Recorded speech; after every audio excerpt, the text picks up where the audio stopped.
सौभाग्यशाली गुरमुख सज्जन मंडली इसी तरह अपने मन की समस्त चित्तवृत्तियों को एकाग्रचित करते हुए अपने सम्मुख विराजमान श्री परमहंस एवं श्री सद्गुरुदाता दीनदयाल जी, श्री हजूर गुरु महाराज जी के पावन दिव्य अलौकिक सुंदर दर्शन दीदार करते हुए एक दफा मन और वाणी को पवित्र करने के लिए बड़े प्रेम से मिलकर बोलिए।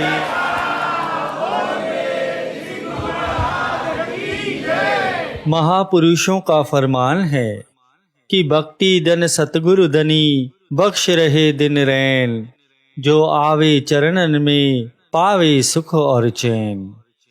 प्रेमियों, इस संसार के अंदर अगर जीव का सच्चा मीत और परम हितैषी है तो वक्त के महापुरुष ही हैं। जब जीव महापुरुषों की चरण शरण में आ जाता है तो इस लोक के भी और परलोक के भी जिम्मेवार हो जाते हैं। जीव चाहे जाने अनजाने में कोई गलती भी कर बैठता है फिर भी बख्श देते हैं, वह बख्शनहार है। गुरुवाणी में वचन आता है कि मिलिया दाता विस दातार, कि जीव संसार में कई बार इतना रच बच जाता है, वह भूल जाता है कि मैं किसकी कृपा से बना हूँ, गलतियां कर बैठता है, फिर महापुरुष बख्श देते हैं। ऐसे ही श्री द्वितीय पातशाही गुरु महाराज जी के जमाने का प्रसंग है। श्री गुरु महाराज जी टेरी में विराजमान थे। एक भक्त था, उनका नाम था हुकुमचंद। व्यापारी आदमी था। व्यापार के लिए उसने कुछ ऊंट रखे थे अपने पास, क्योंकि उस समय यातायात के साधन मोटर गाड़ी नहीं होते थे। पशु पालते थे, घोड़े खच्चर ऊंट रखते थे, तो उसने भी ऊंट रखे थे। तो एक दिन ऊंट चरने के लिए गए तो शाम को कुछ ऊंट वापस नहीं आए घर। जब उसने देखा कि 5-6 ऊंट वापस नहीं आए तो बड़ा परेशान हुआ। उसने मन ही मन श्री गुरु महाराज जी के पावन चरणों में विनती की कि हे गुरु महाराज जी, मेरे ऊंट खो गए हैं, कुछ आ गए हैं, कुछ जंगल में ही रह गए हैं, पता नहीं कहाँ निकल गए। अगर मेरे ऊंट आ जाए तो मैं 10 प्रात का प्रसाद चढ़ाऊंगा दरबार में। तो लोग जैसे कोई चीज मन्नत मानता है, आज भी कोई चीज हो, इंसान की कोई मांग हो तो भगवान के चरणों में प्रार्थना करता है कि यह काम हो जाए, ये करूंगा, वह करूंगा। तो उसने भी श्री चरणों में विनती की कि महाराज जी 10 प्रात कड़ा प्रसाद चढ़ाऊंगा। तो उसने विनती की। दूसरे दिन प्रातःकाल सारी रात तो बीत गई, तो अचानक 9 से 10 बजे के आसपास देखा तो सामने से ऊंट आ रहे हैं। बड़ा खुश हुआ कि ऊंट वापस आ गए अपने आप ही। अंदर ऊंट आए, उसने ऊंटों को बांधा। खुश तो बहुत हुआ कि ऊंट आ गए, चलो अच्छा हुआ। अब मन में सोचने लगा कि श्री गुरु महाराज जी के चरणों में विनती की है कि ऊंट वापस आ जाएंगे तो 10 प्रात कड़ा प्रसाद चढ़ाऊंगा। अब ऊंट तो आ ही गए हैं। अब मन है जीव का, मन में थोड़ी सी खटपट हुई। कहा कि 10 प्रातें कौन बनाएगा कड़ा प्रसाद की, 4-5 ही ले जाता हूँ। दूसरे दिन कड़ा प्रसाद बनवाया। पुराने जमाने में लोग सिरों पर प्रसाद रखकर प्रात ले जाते थे दरबार में। तो जैसे ही वह भी अपने 2-4 परिवार के सदस्यों के साथ पावन श्री चरणों में पहुंचा तो सामने ही श्री गुरु महाराज जी पलंग पर विराजमान थे। जैसे ही अंदर पहुंचा, सिर पर प्रात लेकर कड़ा की जैसे ही पहुंचा तो श्री गुरु महाराज जी ने फरमाया, हुकुमचंद कैसे आए हो? कहने लगा, महाराज जी दर्शन करने आया हूँ, प्रसाद लेकर आया हूँ, कड़ा प्रसाद लाया हूँ संगत के लिए। महाराज जी ने फरमाया, अच्छा किस खुशी में लाया है? तो जैसे पूछ लिया जाता है कि किस खुशी में प्रसाद कराया जा रहा है, क्यों लाए हो? तो उसने कहा, महाराज जी मेरे ऊंट खो गए थे, ऊंट मिल गए हैं, मनौती मानी थी ऊंट मिल जाए तो कड़ा प्रसाद बांटूंगा। तब श्री गुरु महाराज जी ने फरमाया कि वाह हुकुमचंद, कमाल किया तूने तो आज। पूछा कैसे ऊंट आ गए? तो कहता है, महाराज जी अपने आप आ गए, कल खो गए थे, आज सवेरे अपने आप आ गए। श्री गुरु महाराज जी मुस्कुराने लगे। जिस पलंग पर विराजमान थे तो श्री गुरु महाराज जी ने दोनों चरण ऊपर करते हुए हुकुमचंद को दिखाए कि ये ले हुकुमचंद, ये देख। तू कहता है ऊंट अपने आप वापस आ गए हैं, क्योंकि श्री चरणों पर कांटों के निशान थे गुरु महाराज जी के।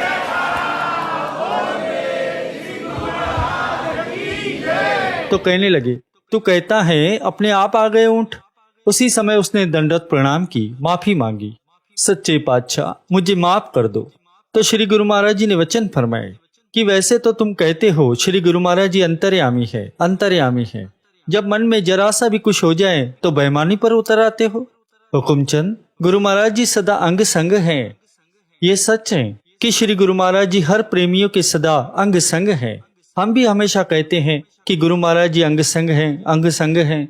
हमारे भी कोई कार्य पूर्ण हो जाते हैं तो हम यही कहते हैं कि श्री गुरु महाराज जी ने कराया है। तो जीव के इस लोक के भी जिम्मेदार हैं, परलोक के भी जिम्मेदार हैं। चाहे हम संसारी कार्य करते हैं या आध्यात्मिक कार्य करते हैं, श्री गुरु महाराज जी हमारे साथ हमेशा अंग संग रहते हैं।